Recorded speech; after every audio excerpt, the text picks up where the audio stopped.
JP Bharat live, Bharat की बात JP के साथ। पश्चिम बंगाल के आसनसोल और दुर्गापुर में शनिवार को लोक अदालत का आयोजन किया गया, जिस लोक अदालत में 27,000 से ज़्यादा कोर्ट पेंडिंग मामलों को निष्पादन किया गया, जिसमें motor vehicle, BSNL, electricity bill, labour, bank loan सहित कई अन्य मामले शामिल थे। जिन मामलों में दो पक्ष को बैठकर उनकी आपसी सुलह करवाकर एक निर्धारित फाइन के रूप में रकम दिलवाकर निष्पादन करने का काम किया गया। যে মামলাগুলো কোর্টে পেন্ডিং আছে, যেগুলো লোক আদালতে নিষ্পত্তি হওয়া সম্ভব, সেই ধরনের মামলা লোক আদালতে এসে নিষ্পত্তি হয়, আনিয়ে মানে সেই কোর্ট থেকে আনিয়ে। আর একটা হলো যে মামলাগুলো কোর্ট অবধি আসেনি, প্রি লিটিগেশন স্তরে রয়েছে, সেই সমস্ত মামলাগুলো কিন্তু নিষ্পত্তি হয় লোক আদালতের মাধ্যমে। আজকে আমরা সমস্ত ডিস্ট্রিক্টে মানে আমাদের পশ্চিম বর্ধমান ডিস্ট্রিক্টে লোক আদালত অনুষ্ঠিত হচ্ছে আসানসোল কোর্ট চত্বরে এবং দুর্গাপুর মহকুমার কোর্ট চত্বরে। এবং আসানসোল দুর্গাপুর মিলিয়ে আমরা প্রায় 21,000-এরও বেশি বিভিন্ন ক্যাটাগরির মামলা নিয়েছি, সর্বমোট 21,000-এর বেশি। তো এই ক্যাটাগরি মামলার মধ্যে রয়েছে কোর্ট পেন্ডিং কেস, যেগুলো কোর্টে পেন্ডিং আছে সেই কেস। কোর্ট পেন্ডিং কেসের মধ্যে যেমন আছে 138 এনআই অ্যাক্টের মামলা, কোনো জমি জমা সংক্রান্ত মানে টাইটেল সুট যেগুলো আছে সেই রকম মামলা।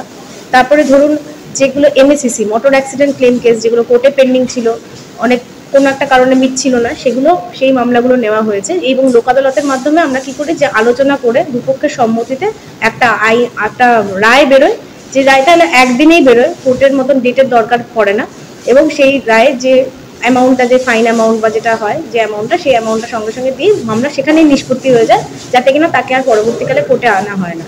এই এমএসিসি ছাড়াও যেরকম কেস রয়েছে, যেরকম ধরুন ইলেকট্রিসিটির মামলা, যেখানে ইলেকট্রিসিটি অ্যাক্টে কারোর কেস রয়েছে পেন্ডিং, সেই ধরনের এরকম কোর্ট পেন্ডিং মামলা আমরা এখানে নিষ্পত্তি করার জন্য নিয়েছি। এছাড়া প্রি লিটিগেশন স্তরে যে মামলাগুলো রয়েছে, সেগুলো ধরুন ব্যাংক লোন সংক্রান্ত মামলা, কিংবা ধরুন টেলিফোন বিএসএনএল এর মামলা, বিএসএনএল এর ফোনের যে আপনাদের বিল সংক্রান্ত যে মামলা, ফোনের বিল সংক্রান্ত মামলা। তারপরে ধরুন কিছু প্রি লিটিগেশন ইলেকট্রিসিটির মামলাও রয়েছে, যেগুলো ধরুন কোর্টে যায়নি, তার আগে আমরা এখানে মিটিয়েছি। তারপরে লেবার সংক্রান্ত মামলা, তারপরে কোনো ম্যাট্রিমোনিয়াল ডিসপিউট যেগুলো প্রি লিটিগেশন স্তরে ছিল, সেরকম মামলাগুলো যেগুলো এখানে কোর্টে আসার আগে আমরা এখানে মিটিয়ে দিয়েছি, সেই সমস্ত মামলা আজকে লোক আদালতের মাধ্যমে ফাইনাল ডিসপোজাল হচ্ছে। এবং এই যে অর্ডারগুলো হচ্ছে লোক আদালতের যে অর্ডারগুলো, সেই অর্ডারগুলোর মাহাত্ম্য এটাই যে কোর্টের যে অর্ডার তার যা বাধ্যবাধকতা থাকে, লোক আদালতের অর্ডারও একদম সেমই বাধ্যবাধকতা থাকে। কোর্টের অর্ডারের মতনই এই লোক আদালতের অর্ডারের ফোর্স থাকে। তো এই লোক আদালতের অর্ডার যদি কেউ অগ্রাহ্য করেন পরবর্তীকালে, তাহলে কিন্তু সেগুলো কোর্টের মাধ্যমে সেগুলোকে এক্সিকিউট করা যায়। তো লোক আদালতের অ্যাডভান্টেজ হলো যে একই দিনে নিষ্পত্তি হয়ে যাচ্ছে, সব মামলা নিজের মামলা নিজেই করা যায়, এবং ফাইন অ্যামাউন্ট বাদে সেইখানে বেশি কিছু দিতে হয় না, টাকা এখানে লাগে না। আর একটা হলো যে এই মামলার যে অর্ডারগুলো যেগুলো থাকে, সেগুলো কোর্টের অর্ডারের মতনই এনফোর্সমেন্ট থাকে। তো সেই কারণে আপনারা দেখতেই পাচ্ছেন এতক্ষণ কোর্টে প্রচুর মানে মানুষজন এসছেন, যাদের কিনা মামলা নিষ্পত্তি করার আছে। প্রচুর মানুষের এখানে সমাগম হয়েছে, ভিড় হয়েছে, এবং আমি দেখে খুবই আপ্লুত যে এত মানুষ এখানে এসছেন, এবং নিশ্চয়ই সবাই কিছু না কিছু নিয়ে আজকে বাড়ি ফিরবেন, এটাই আমার আশা।